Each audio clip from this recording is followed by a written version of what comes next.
ایک تو مجھے یہ نہیں پتا تھا، کبھی سوچا بھی نہیں تھا میں نے کہ مجھے اپنے بیٹے کے متعلق کچھ کہنا پڑے گا.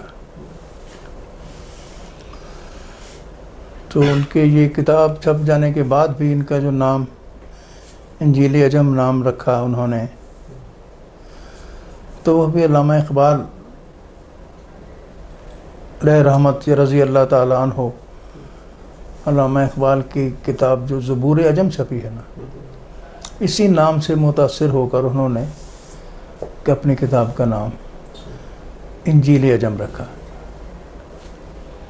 کچھ لوگوں نے اسے نہیں پسند کیا کہ یہ مشکل نام ہے، بڑے بڑے جو شعراء تھے کئی نے بڑے بڑے ناموں کے مشرق حسن نہیں مانے، انہوں نے کہا نہیں بس یہی نام ہے، یہی رکھنا ہے. تو یہاں سے اس کے آپ یہ بھی آپ اقبال سے محبت بھی دیکھ لیں. آپ کچھ ایسا آپ سوچ سکتے ہیں. علامہ اقبال کو وہ پڑھتے بھی تھے، میرے پاس جو ان کا کلیات پڑھی ہے علامہ اقبال کی، اسے دیکھتے رہتے تھے، پڑھتے تھے. تو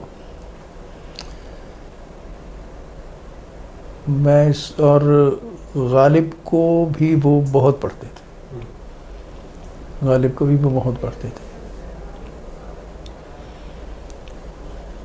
تو ان کی ایک میں اس پروگرام کے اختتام پر میں ایک نظم آپ کی خدمت میں ان کی پیش کرنا چاہوں گا، جو انہوں نے آخر میں رکھی ہے، آخر میں لکھی ہے، ٹائٹل پہ لکھی ہے، آخر پہ لکھی ہے. اسی ٹائٹل کے آخر میں یہ والی نظم ان کی میں پڑھ کے سناتا ہوں، پیش کرتا ہوں. بڑی سادہ سی نظم ہے اور انتہائی سادہ سا اس کا اختتام ہے، بہت سادہ اختتام ہے. تو اس سے انہوں نے یہ پرواہ بھی نہیں کی کہ اس کا اختتام وہ انتہائی تیکھا ہونا، وہ بھی نہیں پرواہ کی. لیکن کیا خوب نظم کہی ہے آخر میں، سبحان اللہ. نظم کا عنوان ہے کچھ کہو. جنت والوں نے مجھے جنت میں دیکھا تو میرے جنتی ہونے پر مجھے مبارکباد دی. جنت والوں نے مجھے دیکھا، جنت والوں نے مجھے جنت میں دیکھا تو میرے جنتی ہونے پر مجھے مبارکباد دی، اور میرے اعزاز میں بھی دوسرے جنتیوں کی طرح تقریب ہوئی، اور میرے اعزاز میں بھی دوسرے جنتیوں کی طرح تقریب ہوئی.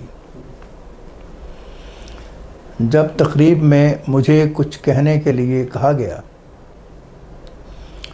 جب تقریب میں مجھے کچھ کہنے کے لیے کہا گیا تو میں اس کے علاوہ کچھ نہ کہہ سکا کہ یہ سب میری ماں کی دعا ہے. اتنا سادہ اختتام میں نہیں سمجھتا کہ کسی اور نظم کا ہوگا.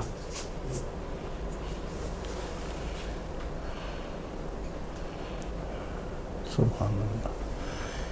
ان کی قدر ذہین تھے یہ کہ جو لائنیں انہوں نے آخر میں لکھی ہیں، وہ ان کی ہر نظم کے آخر میں جو لائن لکھتے ہیں نا، وہ ان کی ذہانت کا منہ بولتا ثبوت ہے.